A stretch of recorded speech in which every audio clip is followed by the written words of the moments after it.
Hare Krishna, everyone. Welcome back to the daily readings of Srila Prabhupada, where we get to associate with Srila Prabhupada every day, together. The goal of spiritual life. We're here at Radha Lane, 3402 to be exact, 77018. Keep those cards and letters coming in. Right next to Shri Radha Nilamadava's beautiful temple. We have two new bhaktas, Bhakta Doug and Bhakta Cassidy. And they just shaved up, they look bright as buttons. And along with our other new bhaktas, everywhere they go, people look at, they go, "You guys are glowing." I said, "Yeah, why don't you come and join us?" You know, it's nice, very nice. Okay, so we're reading the Srimad-Bhagavatam, the history of the universe, commentary on the Vedanta Sutra by the same author. If a person writes a book, he's the one who knows best what the book is. So the Srimad-Bhagavatam, Lord Chaitanya accepted as the commentary on the Vedanta Sutra, and the Summa Bonum, he called it, of transcendental knowledge. By hearing this Srimad-Bhagavatam, we associate with Krishna, and when we do that together, we become members of Krishna's family. Okay. Of course, in one sense, everyone's a member of Krishna's family, but some of us know it, and most of us don't. So here we are, together. All right. Sanatana Goswami wrote this prayer glorifying the Srimad-Bhagavatam, otherwise called the Bhagavat Purana. It goes like this. Sarva Shastrabdi Piyusha Sarva Vedaika Satpala Sarva Siddhanta Ratnaja Sarva Lokaika Drikprada. O nectar from the ocean of all scriptures, singular fruit of all the Vedas, rich mine of the precious gems of all conclusive truths, you are the only giver of sight to all the worlds. Sarva Bhagavata Prana Srimad Bhagavata Prabho Kalidwando Ditaditya Sri Krishna Parivartita. O life air of all the Supreme Lord's devotees, O Master Srimad Bhagavatam, you are the sun risen in the darkness of Kali. You are the exact image of Sri Krishna. Paramananda Pataya Prema Varshakshadayate Sarvada Sarvasevyaya Sri Krishnaya Namostume. I bow down to you who are supremely blissful to read. Your every syllable pours down a flood of prema. You can always be served by everyone. You are Sri Krishna himself. Madeka Bando Matsangin Madguro Man Mahadana Man Nishtadaka Madbhagya Mad Ananda Namostute. My only friend, my constant companion, my spiritual master, my great wealth, my savior, my good fortune, my source of ecstasy, I bow down to you. Asadu sadhu tadayin atini chochatakara hanamunchagadachin mam premnarit kandayospura. O bestower of saintliness to the unsaintly, O exalter of the most fallen, please never leave me. Always appear in my heart and my voice with pure love. Om Namo Bhagavate Vasudevaya. Om Namo Bhagavate Vasudevaya. Om Namo Bhagavate Vasudevaya.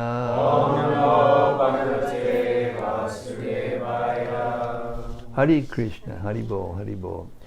Welcome, Eric. Nice to see you again. Pleasure. It's all mine.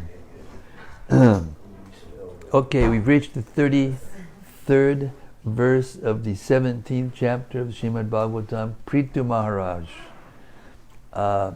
has arrived on the scene, and all the different personalities are offering him prayers.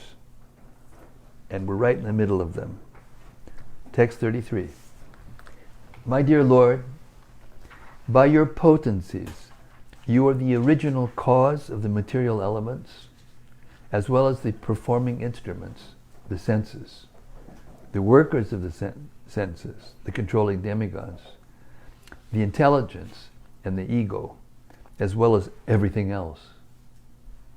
By your energy, you manifest this entire cosmic creation, maintain it, and dissolve it. Through your energy alone, everything is sometimes manifest and sometimes not manifest. You are therefore the Supreme Personality of Godhead, the cause of all causes. I offer my respectful obeisances unto you. Purport. All activities begin with the creation of the total energy, the Mahat Tattva. Then, by the agitation of the three gunas, the physical elements are created, as well as the mind, ego, and the controllers of the senses. All of these are created one after another by the inconceivable energy of the Lord. In modern electronics, a mechanic may, by pushing one button, only one button, set off an electronic chain reaction by which so many actions are carried out one after another. Similarly, the Supreme Personality of Godhead pushes the button of creation and different energies create the material elements and various controllers of the physical elements, and their subsequent interactions follow the inconceivable plan of the Supreme Personality of Godhead. Text 34. My dear Lord, you are always unborn. Once, in the form of the original boar, you rescued me from the waters of the bottom of the universe. Oh, I'm sorry, this is the earth offering prayers to Prthu. I made a mistake in the beginning. This is the earth offering prayers to Prthu, who's ready to punish her for stopping to provide the proper foods for the citizens of the earth. My dear Lord, you were always unborn. Once in the form of the original boar, you rescued me from the waters in the bottom of the universe. Through your own energy, you created all the physical elements, the senses, and the heart for the maintenance of the world. Purport. This refers to the time when Lord Krishna appeared as the supreme boar, Varaha, and rescued the earth, which had been merged in water. The Asura, Hiranyaksha, had dislocated the earth from its orbit and thrown it beneath the waters of the Garbhodak ocean. Then the Lord, in the shape of the original boar, rescued the earth. Text 35. My dear Lord, in this way you once protected me by rescuing me from the water, and consequently your name has become famous as Dharadhara, he who holds the planet Earth. Yet at the present moment, in the form of a great hero, you are about to kill me with sharpened arrows. I am, however, just like a boat on the water, keeping everything afloat. Purport. The Lord is known as Dharadhara, meaning he who keeps the planet Earth on his tusks as the boar incarnation. Thus the planet Earth in the shape of a cow is accounting the contradictory acts of the Lord. Although he once saved the earth, now he wants to upset the earth, which is like a boat on the water. No one can understand the activities of the Lord. Due to a poor fund of knowledge, human beings sometimes think the Lord's activities contradictory. Text 36. My dear Lord, I am also the creation of one of your energies, composed of the three modes of material nature. Consequently, I am bewildered by your activities. Even the activities of your devotees cannot be understood, and what to speak of your pastimes? Thus, everything appears to us to be contradictory and wonderful. Purport. The activities of the Supreme Personality of Godhead in his various forms and incarnations are always uncommon and wonderful. It is not possible for a tiny human being to estimate the purpose and plans of such activities. Therefore, Srila Jiva Goswami has said that unless the Lord's activities are accepted as inconceivable, they cannot be explained. The Lord is eternally existing as Krishna, the Supreme Personality of Godhead in Goloka Vrindavan. He has also simultaneously expanded himself in innumerable forms, beginning with Lord Rama, Lord Nrsimha, Lord Varaha, and all the incarnations coming directly from Sankarsana. Sankarsana is the expansion of Baladev, and Baladev is the first manifestation of Krishna. Therefore, all these incarnations are known as Kala. The word Ishwaranam refers to all the personalities of Godhead. As stated in Brahma Samhita 539, Ramadi Murti Shukala Niyamena Tishtan. In the Srimad-Bhagavatam, it is confirmed that all the incarnations are partial expansions, or Kala, of the Supreme Personality of Godhead.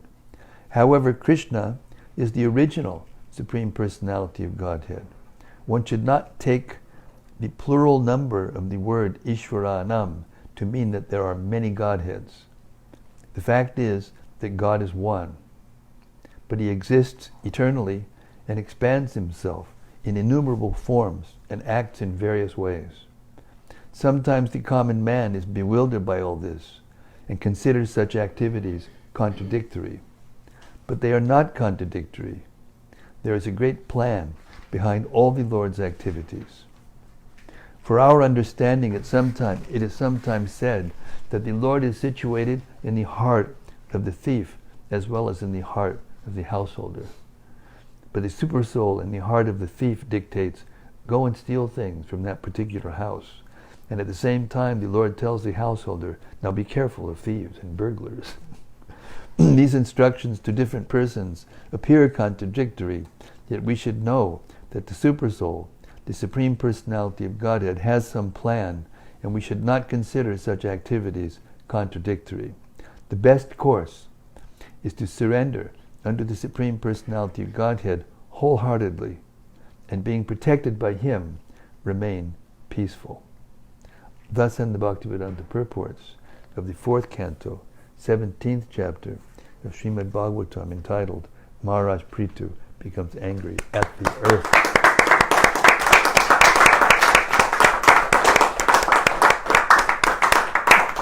Another act of the Srimad-Bhagavatam passes by, and now we come to chapter 18 of Canto 4.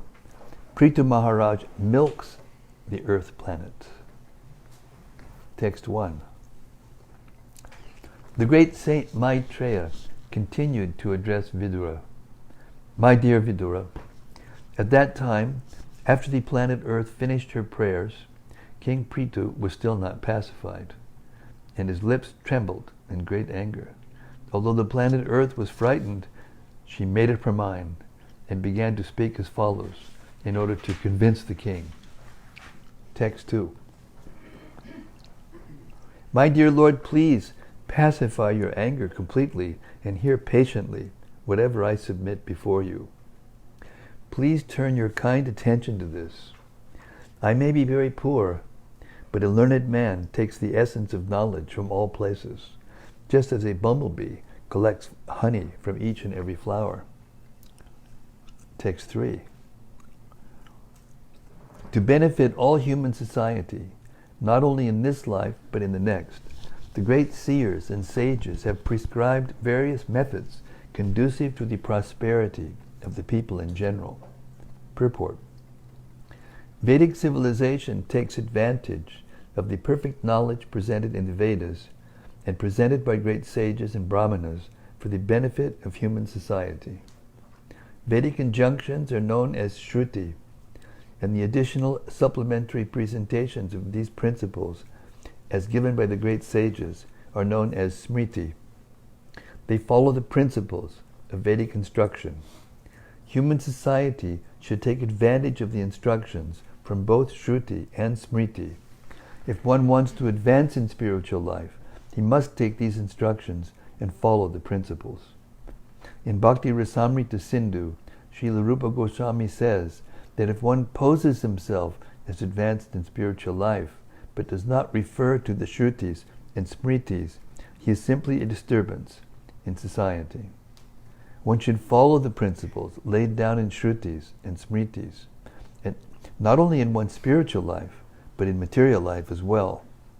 As far as human society is concerned, it should follow the Manusmriti as well, for these laws are given by Manu, the father of mankind. In the Manusmriti it is said that a woman should not be given independence, but should be given protection by her father, husband, and elderly sons. In all circumstances, a woman should remain independent upon some guardian. Presently, women are given full independence like men, but actually we can see that such independent women are no happier than those women who are placed under guardians. If people follow the injunctions given by the great sages, Shrutis and Smritis, they can actually be happy in both this life and the next. Unfortunately, rascals are manufacturing so many ways and means to be happy. Everyone is inventing so many methods.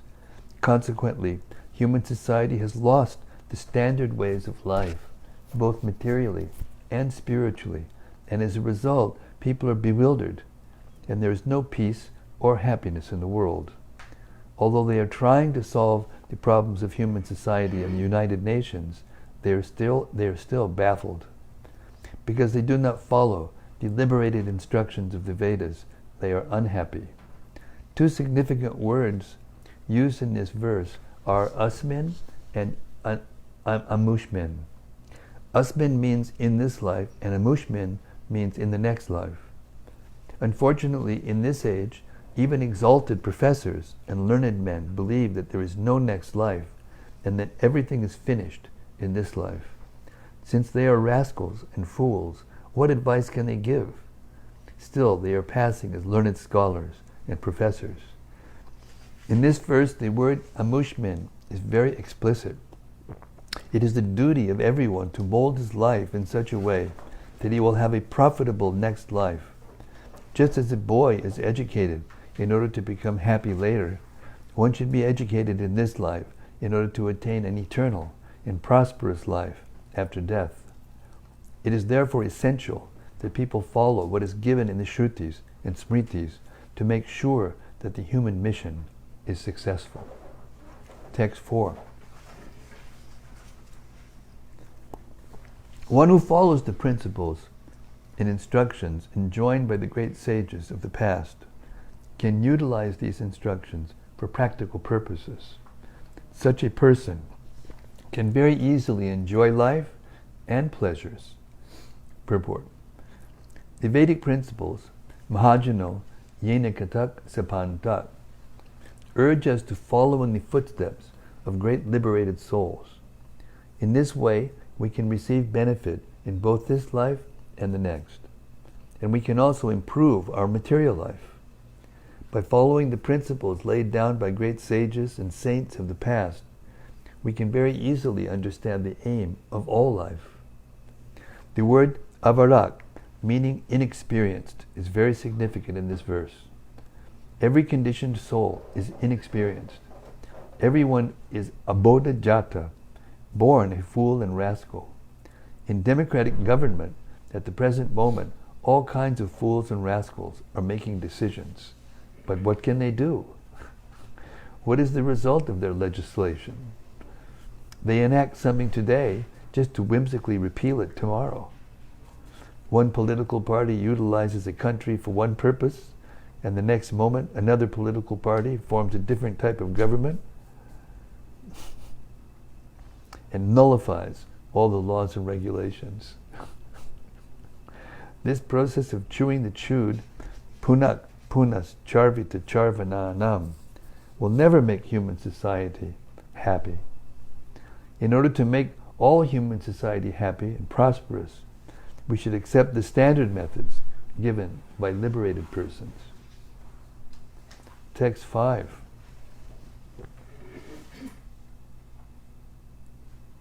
A foolish person who manufactures his own ways and means through mental speculation and does not recognize the authority of the sages who lay down unimpeachable directions is simply unsuccessful again and again in his attempts. Purport. At the present moment, it has become fashionable to disobey the unimpeachable directions given by the acharyas and liberated souls of the past. Presently, people are so fallen that they cannot distinguish between a liberated soul and a conditioned soul. A conditioned soul is hampered by 4 defects. He is sure to commit mistakes, he is sure to become illusioned, he has a tendency to cheat others, and his senses are imperfect. Consequently, we have to take directions from liberated persons. This Krishna consciousness movement directly receives instructions from the Supreme Personality of Godhead via persons who are strictly following his instructions.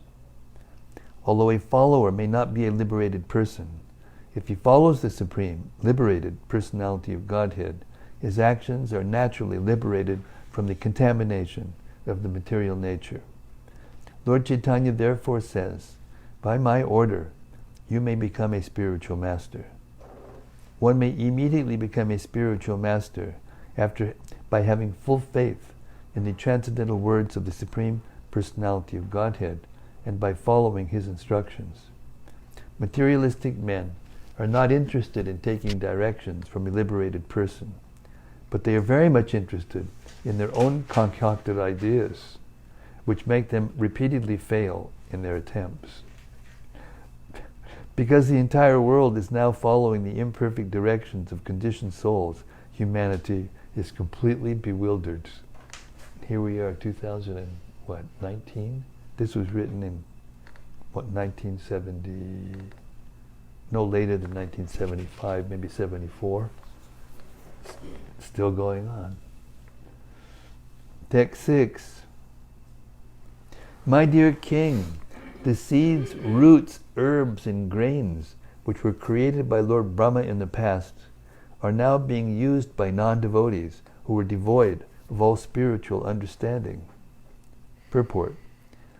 Lord Brahma created this material world for the use of living entities, but it was created according to a plan that all living entities who might come into it to dominate it for sense gratification would be given directions by Lord Brahma in the Vedas in order that they might ultimately leave it and return home back to Godhead.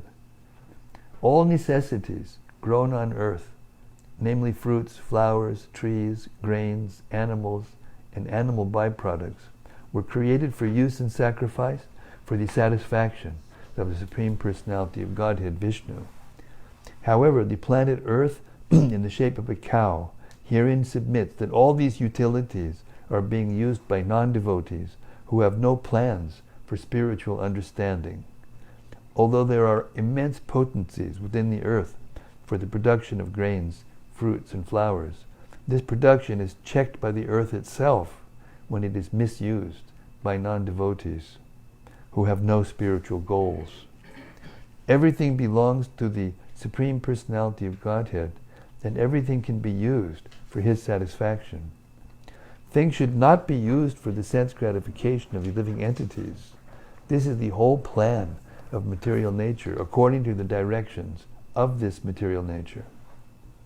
In this verse, the words asadbi and adrita vritai are important. The word asadbi refers to the non-devotees. The non-devotees have been described in the Bhagavad Gita as dushkritina, miscreants, mudha, asses or rascals, naradama, lowest of mankind, and mayaya parita jnana, those who have lost their knowledge due to the power of the illusory energy. All these persons are asat, non-devotees. Non-devotees are also called Griha Vrata, whereas the devotee is called Dridha Vrata.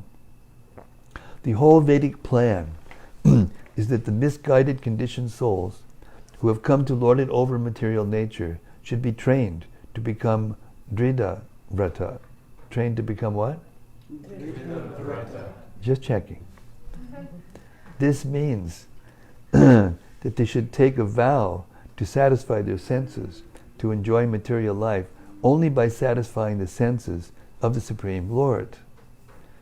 Activities intended to satisfy the senses of the Supreme Lord Krishna are called Krishnarte Akila Chetasa.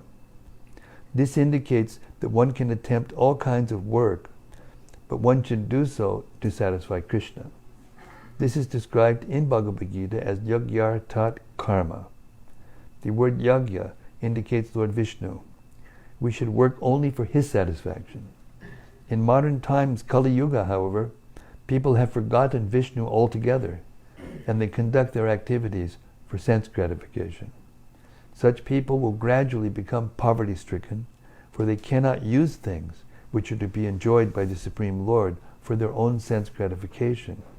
If they continue like this, there will ultimately be a state of poverty, with no grains, fruits, or flowers, and no grains, fruits, or flowers will be produced. Indeed, it is stated in the 12th canto of Bhagavatam that at the end of Kali Yuga, people will be so polluted that there will no longer be any grains, wheat, sugar cane, or milk. Text 7. My dear king, not only are grains and herbs being used by non-devotees, but as far as I'm concerned, I am not being properly maintained. Indeed, I am being neglected by kings who are not punishing these rascals who have turned into thieves by using grains for sense gratification. Consequently, I have hidden all these seeds which were meant for the performance of sacrifice. Purport. That which happened during the time of Prthu Maharaja and his father, King Vena, is also happening at this present moment. A huge arrangement exists for the production of large-scale industrial and agricultural products, but all these products are meant for sense gratification. Therefore, despite such productive capacities, there is scarcity, because the world's population is full of thieves. Hare Krishna. The word chori bhute indicates that the population has turned to thievery. According to Vedic understanding, men are transformed into thieves when they plan economic development for sense gratification. It is also explained in Bhagavad Gita that if one eats food grains without offering them to the Supreme Personality of Godhead, Yagya, he is a thief and liable to be punished. According to spiritual communism, all properties on the surface of the globe belong to the Supreme Personality of Godhead. The population has a right to use goods only after offering them to the Supreme Personality of Godhead. This is the process of accepting prasad. Unless one eats prasad, he is certainly a thief. It is the duty of governors and kings to punish such thieves and maintain the world nicely. If this is not done, grains will no longer be produced and people will simply starve or be poisoned. That's my comment. Or be poisoned, right? Now they're producing so much and they have to put some of it into the ocean to keep the prices up. In the meantime, 26 men have as much wealth as 3,800,000,000 people. Yeah, it's exactly what it says.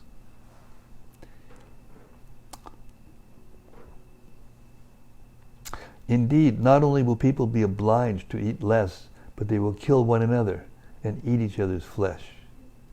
They are already killing animals for flesh, so when there will be no longer grains, vegetables, and fruits, they will kill their own sons and fathers and eat their flesh for sustenance. Text 8. Due to being stalked for a very long time, all the grain seeds within me have certainly deteriorated. Therefore, you should immediately arrange to take these recommended by the acharyas or shastras. Purport.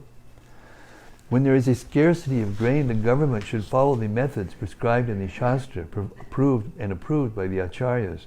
Thus, there will be sufficient production of grains, and food scarcity and famine can be checked. Bhagavad Gita recommends that we perform yajna, sacrifices.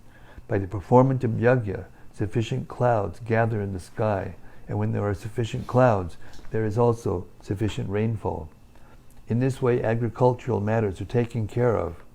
When there is sufficient grain production, the general populace eats the grains, and animals like cows, goats, and other domestic animals eat the grasses and grains also. According to this arrangement, human beings should perform the sacrifices recommended in the Shastras, and if they do so, there will no longer be food scarcity. In Kali Yuga, the only sacrifice recommended is Sankirtan Yajna. In this verse, there are two significant words, yogena, by the approved method, and drishtena, as exemplified by the former acharyas. One is mistaken if he thinks that applying modern machines, such as tractors, grains can be produced. If one goes to a desert and uses a tractor, there is still no possibility of producing grains. We may adopt various means, but it is essential to know that the planet Earth will stop producing grains if sacrifices are not performed. The Earth has already explained that because non-devotees are enjoying the production of food, she has reserved food seeds for the performance of sacrifice. Now, of course, atheists will not believe in this spiritual method of producing grains. But whether they believe it or not, the fact remains that we are not independent to produce grain by mechanical means. As far as the approved method is concerned, it is enjoined in the Shastras that intelligent men in this age will take to the Sankirtan movement, and by so doing they shall worship the Supreme Personality of Godhead, Lord Chaitanya, whose bodily complexion is golden, and who is always accompanied by his confidential devotees to preach this Krishna consciousness movement all over the world. In its present condition, the world can only be saved by introducing this Sankirtan, this Krishna consciousness movement. As we have learned from the previous verse, one who is not in Krishna consciousness is considered a thief. Even though he may be materially very advanced, a thief cannot be placed in a comfortable position. A thief is a thief, and he is punishable. Because people are without Krishna consciousness, they have become thieves, and consequently they are not being punished by the laws of material nature.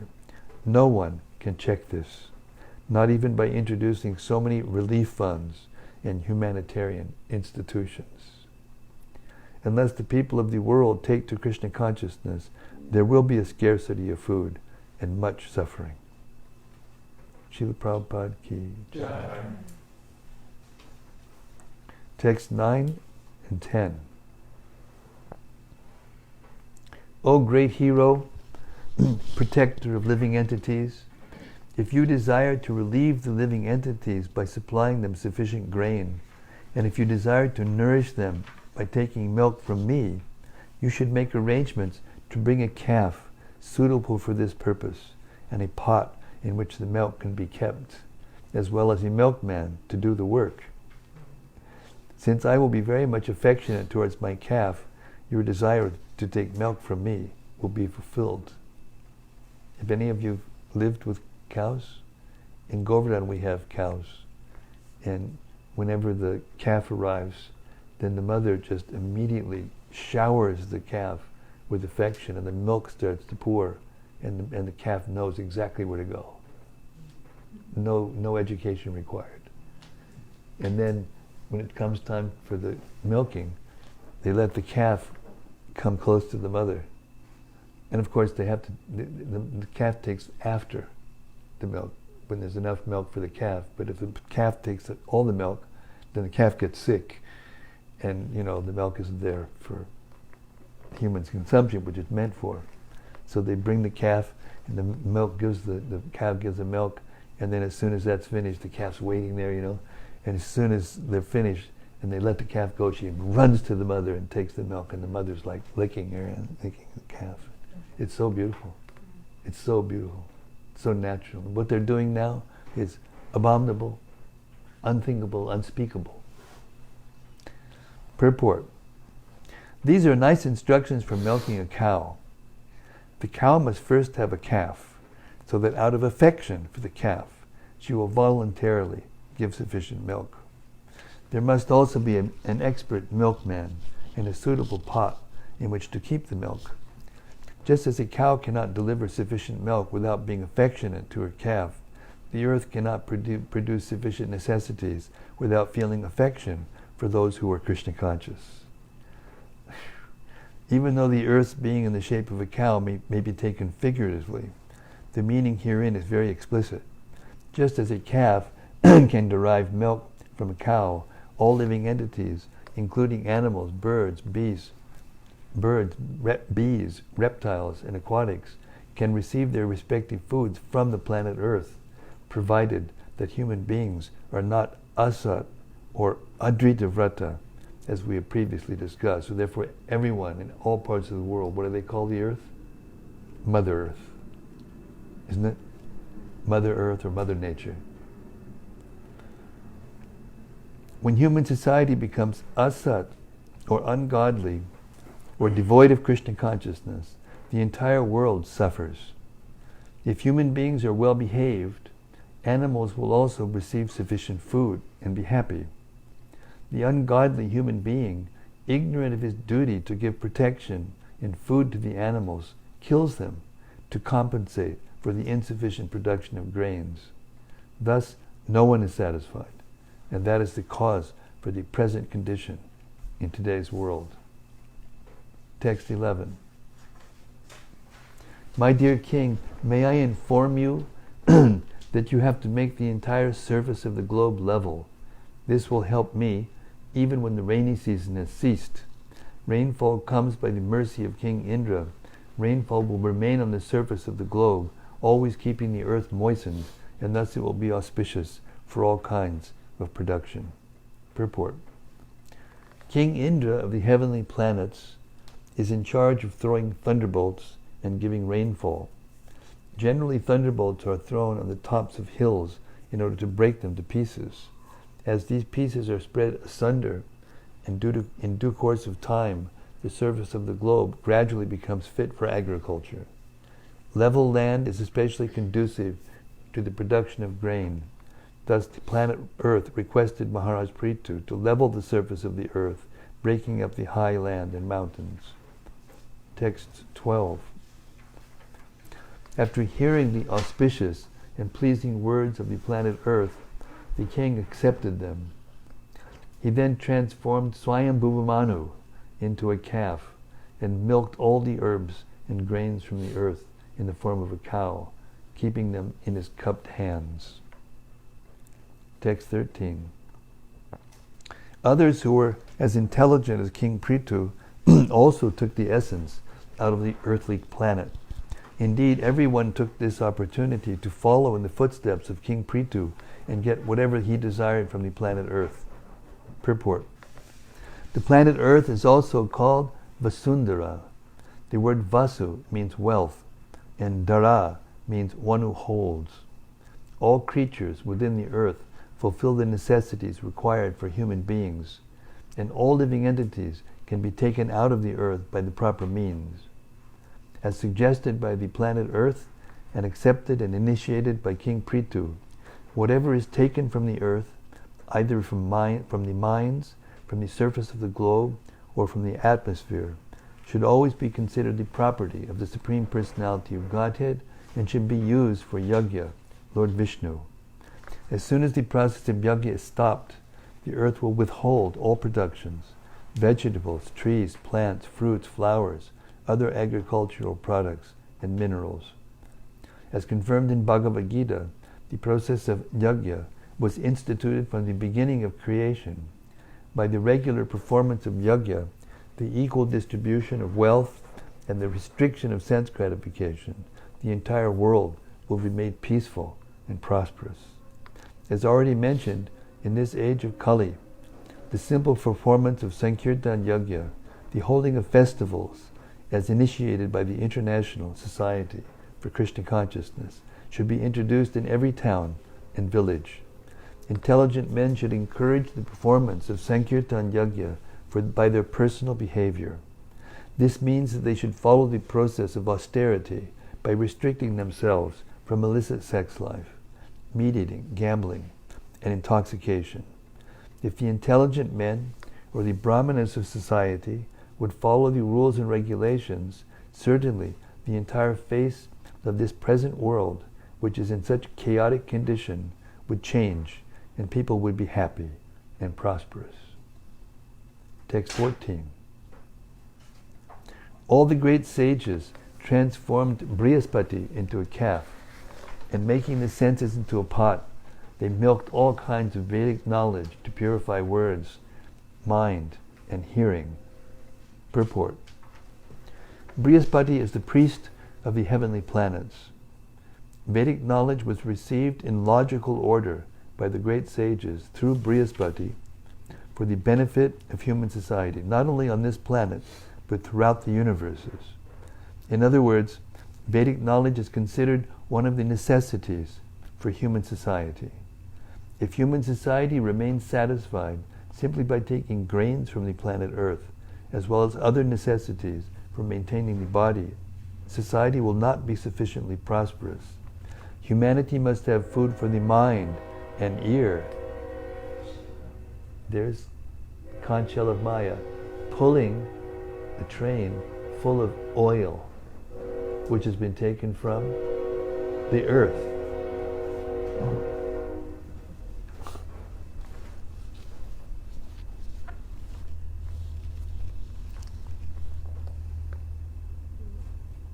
In other words,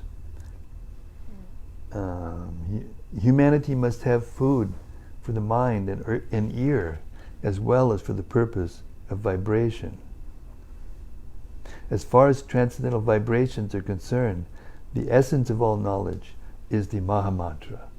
Hare Krishna, Krishna Krishna, Hare Hare, Hare Rama, Rama Rama, Hare Hare.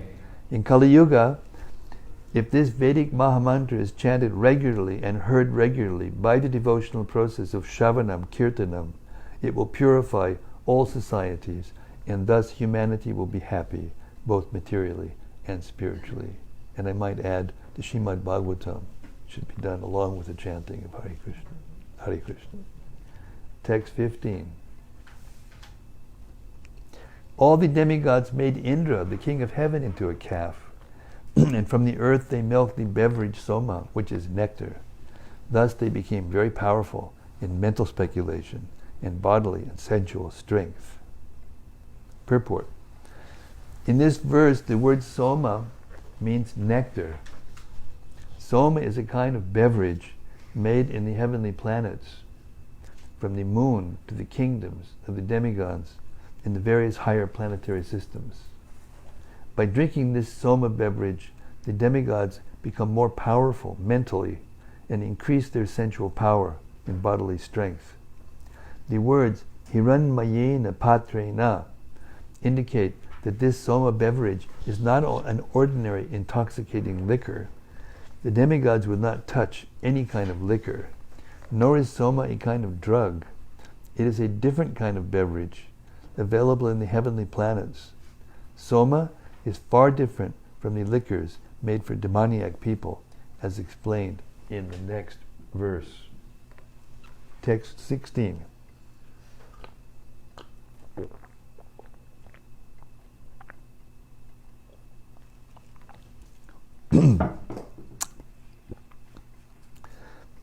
The sons of Diti and the demons transformed Prahlad Maharaj, who was born in an Asura family, into a calf, and extracted various kinds of liquor and beer, which they put into a pot made of iron. Purport. The demons also have their types of beverages in the form of liquors and beers, just as the demigods use somarasa for their drinking purposes. The demons born of Diti take great pleasure in drinking wine and beer, Even today, people of demoniac nature are very much addicted to liquor and beer. The name of Prahlad Maharaj is very significant in this connection. Because Prahlad Maharaj was born in a family of demons as the son of Hiranyakashipu, by his mercy, the demons were and still are able to have their drinks in the form of wine and beer. The word iron is very significant. Whereas the nectarian soma was put in a golden pot, the liquors and beers were put in an iron pot. Because the liquor and beer are inferior, they are placed in an iron pot, and because soma rasa is superior, it is placed in a golden pot. Text 17. The inhabitants of Gandharva Loka and Apsara Loka made Vishwavasu into a calf, and they drew the milk into a lotus flower pot. The milk took the shape of sweet musical art and beauty. Text 18. The fortunate inhabitants of Pitri-loka, who preside over the funeral ceremonies, made Aryama into a calf. With great faith, they milked kabya, food offered to the ancestors, into an unbaked earthen pot. Purport. In Bhagavad Gita 9.25 it is said, Pitrin yanti prativritaha. Those who are interested in family welfare are called Pitrivrata. There is a planet called Pitri-loka, and the predominating deity of that planet is called Aryama. He is somewhat of a demigod, and by satisfying him, one can help ghostly family members develop a gross body. Those who are very sinful and attached to their family, house, village, or country do not receive a gross body made of material elements, but remain in a subtle body composed of mind, ego, and intelligence. Those who live in such subtle bodies are called ghosts. This ghostly position is very painful because a ghost has intelligence, mind, and ego and wants to enjoy material life. But because he doesn't have a gross material body, he can only create disturbances for want of material satisfaction. It is the duty of family members, especially the son, to offer oblations to the demigod Aryama or to Lord Vishnu. From time immemorial in India, the son of a dead man goes to Gaya and at a Vishnu temple there offers oblations for the benefit of his ghostly father. It is not that everyone's father becomes a ghost, but the oblations of Pinda are offered to the lotus feet of Lord Vishnu, so that if a family member happens to become a ghost, he will be favored with a gross body. However, if one is habituated to taking the prasad of Lord Vishnu, there is no chance of his becoming a ghost or anything lower than a human being. In Vedic civilization, there is a performance called Shraddha, by which food is offered with faith and devotion. If one offers oblations with faith and devotion, either to the lotus feet of Lord Vishnu or to his representative in Pitri-loka, Aryama, one's forefathers, will attain material bodies to enjoy whatever material enjoyment is due them. In other words, they do not have to become ghosts. Text 19. After this, the inhabitants of Siddhaloka, as well as the inhabitants of Vidyadharaloka, transformed the great sage Kapila into a calf, and making the whole sky into a pot, they milked out specific yogic mystic powers, beginning with anima. Indeed, the inhabitants of Vidyadharaloka acquired the art of flying in the sky. Purport. The inhabitants of both Siddhaloka and Vidyadharaloka are naturally endowed with mystic yogic powers, by which they can not only fly in outer space without a vehicle, but can also fly from one planet to another simply by exerting their will. Just as a fish can swim within water, the residents of Vidyadharaloka can swim in the ocean of air. As far as the inhabitants of Siddhaloka are concerned, they are endowed with all mystic powers. The yogis in this planet practice the eightfold yogic mysticism, namely yama, niyama, asana, pranayama, pratyahara, dharana, dhyana, and samadhi. By regularly practicing the yogic processes one after another, the yogis attain various perfections. They can become smaller than the smallest, heavier than the heaviest, etc. They can even manufacture a planet, get whatever they like, and control whatever man they want. All the residents of Siddhaloka are naturally endowed with these mystic yogic powers. It is certainly a very wonderful thing if we see a person on this planet flying in the sky without a vehicle. But in Vidyadaloka, without such flying is as commonplace as a bird's flying in the sky. Similarly, in Siddhaloka, all the inhabitants are great yogis, perfect in mystic powers. The name of Kapila Muni is significant in this verse because he was the expounder of the Sankhya philosophical system, and his father, Kardama Muni, was a great yogi and mystic. Indeed, Kardama Muni prepared a great airplane which was as large as a small town and had various gardens, palatial buildings, servants, and maidservants. With all this paraphernalia, Kapila's mother, Devahuti, and his father, Kardama Muni, traveled all over the universe and visited different planets. Text 20. Others also, the inhabitants of planets known as Kimpurusha Loka, made the demon Maya into a calf, and they milked out mystic powers by which one can disappear immediately from one's vision, from another's vision, and appear again in a different form. That would be handy. Purport. It is said that the inhabitants of Kimpurusha Loka can perform many wonderful mystic demonstrations. In other words, they can exhibit as many wonderful things as one can imagine. Hanuman comes from that planet, by the way. The inhabitants of this planet can do whatever they like, or whatever they imagine. Such powers are also mystic powers. The possession of such mystic power is called Ishita. The demons generally learn such mystic powers by the practice of yoga. In the Dashamaskanda, the 10th canto of Srimad-Bhagavatam, there is a vivid description of how the demons appear before Krishna in various wonderful forms. For instance, Bakasura appeared before Krishna and his cowherd boyfriends as a gigantic crane. While present on this planet, Lord Krishna had to fight with many demons who could exhibit the wonderful mystic powers of Kimpurusha Loka. Although the inhabitants of Kimpurusha Loka are naturally endowed with such powers, one can attain these powers on this planet by performing different yogic practices. Then the yakshas, rakshasas, ghosts and witches who were habituated to eating flesh transformed Lord Shiva's incarnation, Rudra, Bhutanath, into a calf and milked out beverages made of blood and put them in a pot made of skulls.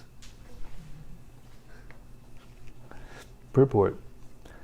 There are some types of living entities in the form of human beings whose living conditions and eatables are most abominable. Generally, they eat flesh and fermented blood, which is mentioned in this verse as Chetta Javasanam. Jasavam. Chetta Jasavam. The leaders of such degraded men, known as yakshas, rakshasas, bhutas, and pishachas, are all in the mode of ignorance. They have been placed under the control of Rudra. Rudra is the incarnation of Lord Shiva and is in charge of the mode of ignorance in material nature. Another name of Lord Shiva is Bhutanath, meaning master of ghosts. Rudra was born from between Brahma's eyes when Brahma was very angry at the four Kumaras. And we'll stop our reading there. Hare Krishna, 7:30. So much valuable knowledge given to us by the grace of Srila Prabhupada, Veda Vyas. Okay, Now we come to our favorite time. Whoa. Pranatakaruna had his hand up before I could say the words. Here's the reflection from our Bhakta leader. Thank you very much. I was appreciating some of the it's like practical points of how when the rulers are engaging in sense gratification, how that affects the planet. Yeah. I was appreciating that, but I had a question. Near the end, we heard about the presiding deity of the Pitraloka planet. I think it was Aryama. And Prabhupada said he's somewhat of a demigod. Mm-hmm. And I was wondering, what did he mean by that? It means that there are gradations of human forms from the lower planets to the upper planets. And in between, in the middle, is the earth. And the human forms on the earth are typically called human beings. And above the earth, there are personalities who are not demigods, but not humans either. They're kind of in between. And what was the name of the planet? That was, what was the name of that planet? Help me, my memory. Kimpurusha. Kim means almost, and Purusha means human. So it means that the personalities are there, they are kind of like in between. And there are other such persons. And Aryama is in a planet that is like that. The ancestors, planet of the ancestors. Pitriloka. It doesn't mean that, all of our relatives who have gone away all go there. It's not like that. But there's a planet of persons who, some of them are our ancestors. Of course, eventually everyone's coming from Swayambhuva Manu, because he's the original human being. But, and he comes from Lord Brahma. So all of us come originally from Lord Brahma. So it's like that. Different categories of human beings and semi-human beings and demigods and semi-demigods and demoniac persons and so on, from the top to the bottom of the universe. And we can go wherever we want. Take any one of them.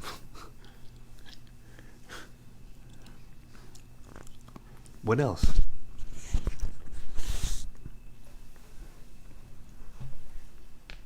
Anna. Okay, I'm going to read this and try to articulate my question. So articulate it very clearly. Okay. My dear Lord, by your own potencies, you are the original cause of the material elements, as well as the performing instruments, the senses, the workers of the senses, the controlling demigods, the intelligence, and the ego, as well as everything else. So my question is, the variations of humans from lower planets to higher planets, what does their qualifications as demigods or as lower than that have anything to do with their level of intelligence and ego? Like, does it vary from different species? I know it's still there, but like, is it more or less, or like something like that? Answer: all of the above. All the different grades of living beings have different qualities of intelligence, different qualities of senses that have capacities to do different things. And some of them are specialized, just like, there are birds now, even on the earth, that can fly 2 miles in the sky, and they can look down 2 miles and they can see a dead carcass, and they know to go down and get it, or some other form of food. And we can't do that. In other words, they have one of their senses is developed more than the senses of a human being. But they can't do other things that a human being can do. And what they normally go after is a dead carcass. So what they use their senses for isn't necessarily elevated. So like that, all these different things that are described here, all these different living beings that took from the earth different things that they like and they want, means that the earth gives to everyone what they need and what they want. And also it's symbolic, like it's said in one of the purports. You can take it to be a symbolic, representation, but it's also practically true.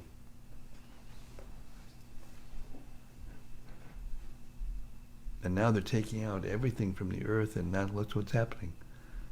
Polar vortex, and God knows what's going to happen next, It's cyclical, and sometimes the earth becomes all covered with ice because of the misbehavior of the living beings, and then the whole thing starts again. The Kali Yuga, by the end of the Kali Yuga, as we mentioned just a little bit, by the end of the Kali Yuga, the human beings have misbehaved so badly that the earth just withdraws almost everything, and they're smaller in stature. They've got, if they live to be 20, 25 years old, they'll be old men, and there'll be hair all over their body, and they look like rats, more or less, or some kind of animals that doesn't resemble a human being nowadays. And then, at one point, this is all Krishna's arrangement, because as the time progresses, and as goodness gradually degrades into passion and grades into ignorance, predominantly, then at some point, no one can hear anything more about God. There's no preaching. There's no explaining anything to anybody.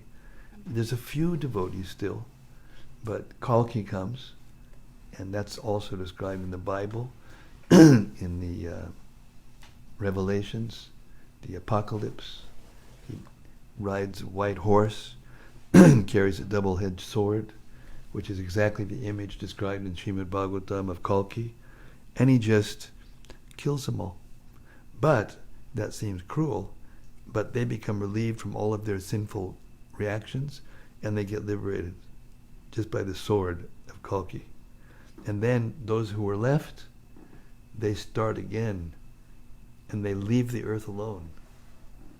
When you've got a cut, or something goes wrong in your body, if you just leave it alone, now the present-day doctors, they want to fiddle with it, and they want to, cut it, or they want to do something to it, to try to cure it faster or whatever.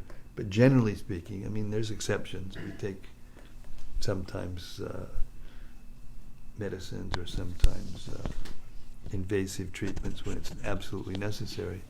But in general, they do it a lot more so they get more money. Now everything's based on money. They replace God with money, and they worship money, so forth, so and so forth. Anyway, I don't have to get into too much detail. We're seeing it every day. Everyone's seeing it in their own bodies. But if you just left it alone, it heals itself. So the earth is like that. If you just leave it alone, then it heals itself, and then gradually the Satya Yuga starts again.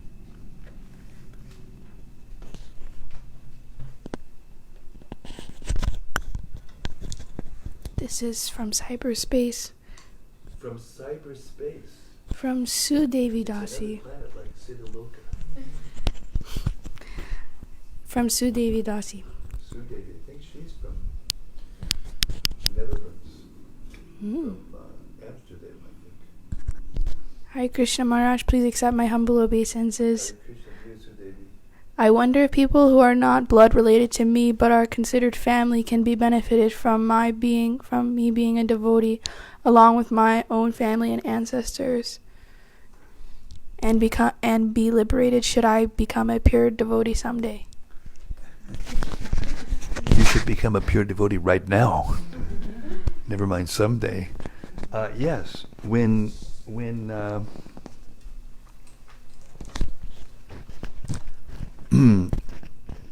Prahlad Maharaj offered prayers to Nrsingadev after Nrsingadev killed his father in his presence, Nrsingadev asked Prahlad to take a benediction, whatever he liked. And Prahlad Maharaj was so pure and so good that the only thing he asked for, he said, actually, I can see you and I can worship you, I can remember you, therefore I'm happy. I don't need anything. But my father, he's in big trouble now, so could you please help him? That's the only thing he asked from God, was that he help his demoniac father who just tried to kill him. Right? So then Nrsingadev answered, don't worry, Prahlad. Every one of your ancestors, 21 generations before you and 21 generations after you, will be liberated just because of you. Because you're a pure devotee, my pure devotee. What do you mean when you say liberated? Means they become free from the cycle of birth and death. That's what I was wondering too. I was reading Gita, and I was like, what is liberation? Well, there's different kinds of liberation. But generally, in a general sense, liberation means to be liberated from the cycle of birth and death. So you don't have to come back and do this again. Lug this body around and do all the things you have to do to maintain it and tolerate all the things that go on as it grows and becomes lusty and does all these things and then gets old and, decrepit, and no matter what you do, no matter how good you are at taking care of yourself, eventually over time it wears out, and then you got to move on. And when you move on, you got to leave everything and everyone behind, no matter how much effort you took, no matter how careful you were, no matter how healthy you are, you got to move on. And therefore the Vedas say, better you make an arrangement so you don't have to come back here again. So that's liberation. But within that category of liberation, there's different kinds of liberation. There's impersonal liberation, where one goes to the spiritual sky without a body, but just the soul, disembodied soul, but not developed into the spiritual body yet, or either. And then you can enjoy the sensation of being free from birth and death. But there's no activity. There's no positive devotional service. And then you kind of have to wait in queue, to come back and get another body, to get another chance of perfecting your devotional service and going back to the spiritual planets, which is another level of liberation. And on the spiritual planets, there are different kinds of liberation. You can get a form that's similar to Lord Vishnu's. You can get an ability to live close to the Lord. You can get the ability to live on the same planet. You can get the same opulence as the Lord. All these things are different levels of liberation. But the highest liberation is pure, unadulterated, spontaneous love for Krishna. And then you can go back and be with Krishna and be his friend without thinking as God, or be a parental figure, or be a servant, or be a lover. And then all the things that you can imagine you would like here, you get unlimited without, you can't imagine how much you can enjoy. So it's not that when it says, we have to give up sense gratification, that we have to sit in the corner and just suffer. No, it's not like that. When we actually engage our senses in the senses of Krishna for his sense gratification, automatically our senses and mind become satisfied. And eventually we get senses which are in quality the same as Krishna's. And you cannot imagine how much you can enjoy eternally, ever expanding. Now here, when we taste some nice gulab jamun or rasgulla or something, or burfi, tastes really nice, but then you can think about it after you eat it. Oh yeah, that was nice, and you can remember the taste, and yeah. But eventually it fades and it's gone. But imagine if you could taste something very nice and continue to taste it forever. And then the next thing you taste tastes even better forever. And in that way, your sense gratification just gets better and better and better forever. It's beyond our conception. It's inconceivable. We can't understand it with our present mind and senses. But that's the spiritual world. And anybody who doesn't want to go there is insane. Who was it? Yeah, it was Bhakti Prabhupada Prthu Damodar Maharaj. He's so funny, you know. He's so funny. He was telling me the story about when he was, he was a little intoxicated, but he was still going to see Prabhupada, and at some point, he went into Bellevue, which is a mental institution. And it was because he had bad LSD trip or something like that. And then when he came down, then he came out, and he was so happy because they were in there. Everybody was calling him crazy, but he knew he wasn't crazy. Probably a lot of people in there, they aren't crazy, but they're just seeing more than most people are seeing, or whatever. And he came in, and then when he came into the temple, he saw a book arrangement where this pamphlet that Prabhupada had that he had written, and it was called "Who is Crazy?" So he looked and he said, "Yeah, at last, somebody understands. I'm not crazy. They're crazy." And then he joined.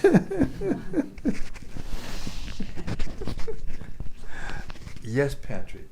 I was going to point out a part that I really liked in chapter 17, where the Lord dictates to the thief.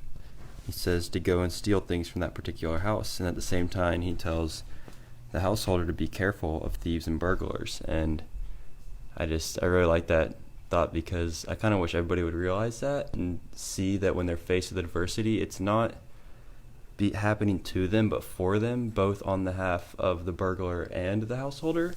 And he puts these things in front of them to see how they react in the face of situations like this. Well, you came to the right place to learn it more completely and eloquently describe it and save people from those situations, didn't you? And there's other places where Prabhupada says the same thing, but he says it in a different way. He says the burglar's outside praying to the Lord, "Please let me get into that house and steal the valuables." And inside the owner is saying, "Please don't let any burglars come and steal my valuables." And then Prabhupada laughed and he said, "God is perplexed." So how is that? What's the reconciliatory? Well, how do you reconcile it? You got an idea? He explained to us. Those of us who have gone out and distributed books like intensely for long periods of time, we know this for a fact, that you go and you want that person to take the book, but if your desire for the person to take the book is weaker than his desire not to take the book, he won't take the book. And if your desire is stronger that he take the book than his desire is not to take the book, then you'll take the book.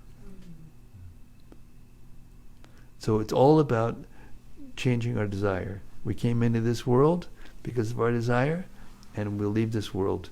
We can leave this world because of our desire. It's a matter of changing our desire, the quality of our desire. And Krishna, he's there monitoring the whole thing. So if you want to try to imagine how intelligent Krishna is, you'll be trying to figure it out for a long time, like forever. You cannot figure out how intelligent Krishna is, or how opulent he is, or how anything he is.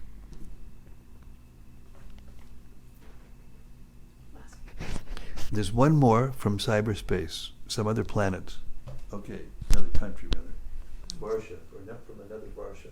Rati Manjari. Hey Rati, Hare Krishna. Dear Guru Maharaj, please accept my humble obeisances. Tonight there was a lot of talk about milking the cow. You were speaking of how nowadays the treatment of cows is abominable. This being the case, may I ask what your recommendation is in regards to the hot topic of should devotees still be drinking milk or not? Rati, you always know how to, push the hot button topics. It comes from being from Amsterdam. Dutch. Well, I mean, it's controversial and there's different ways of looking at it. So I'm not going to make some absolute statement and make a fool out of myself. But there's different ways of looking at it. You know, the activists who are trying to stop us from eating any kind of milk products or any kind of, milk products, the vegans and heavy activist vegans, not all the vegans,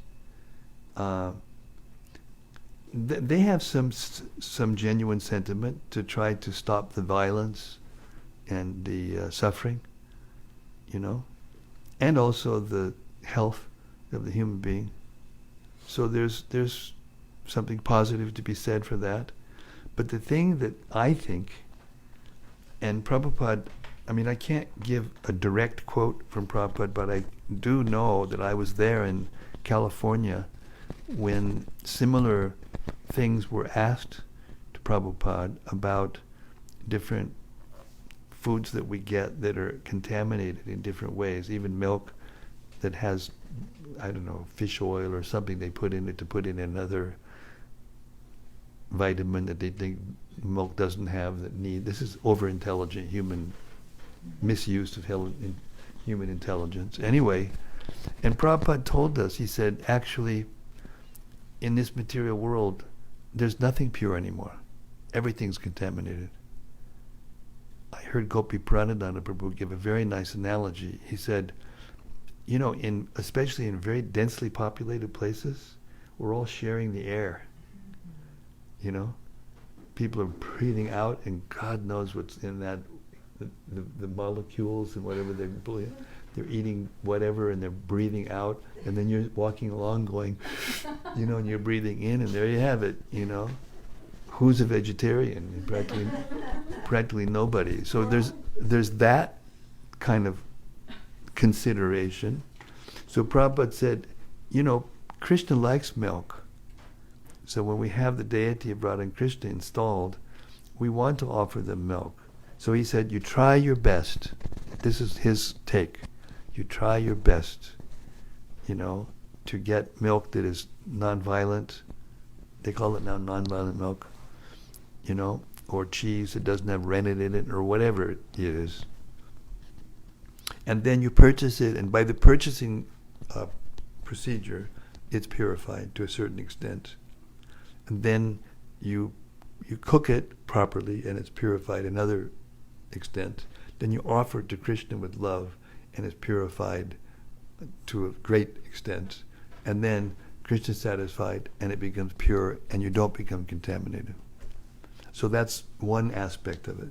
But the other aspect of it that I've been thinking about ever since this controversy came up is that who's thinking about the soul in the body of the cow? I mean, okay, you want to protect the cow, but the cow is also not the body. There's a soul in the body of the cow. So who's thinking about the soul in the body of the cow? So if you offer the milk to Krishna, then the soul in the body of the cow makes spiritual advancement. So therefore, I don't, you know, I don't, I do my best, I try, and Prabhupada wanted us to have farm communities all over the world so that we wouldn't have to eat or offer to the deities any milk that is either contaminated or polluted by violence. But that's the bottom line. We offer milk to Krishna because he likes it, and that's what we're trying to do. We're trying to satisfy the senses of Krishna, and we're trying to help the souls in all the species of life make spiritual advancement. Hare Krishna. And with that, before I turn into a pumpkin, I will stop, because I have to get up really early at 2 o'clock and go and read Chaitanya Charitamrita for the BBT audiobook, which, by the way, is going very nicely. We did 24 pages this morning, and there was a 10-page purport full of terms and long sentences, and very difficult to do, but we did 24 pages anyway. And so it's going nicely. We're on page 819, something like that. There's 2,400 pages in the Adi Leela. Then we got the Madhya Leela, which has got a lot more than that. And then the Antya Leela. So maybe next year we'll get that done. So my good fortune, I get to stay with you longer than normal. Hare Krishna. But right now I'm going to go take rest so that I can get up and do it again and save my voice. Jai. Srimad-Bhagavatam ki jai. Prthu Maharaj ki jai. Gaur Premanandi. We'll see you tomorrow night. Same station, same time. Hare Krishna.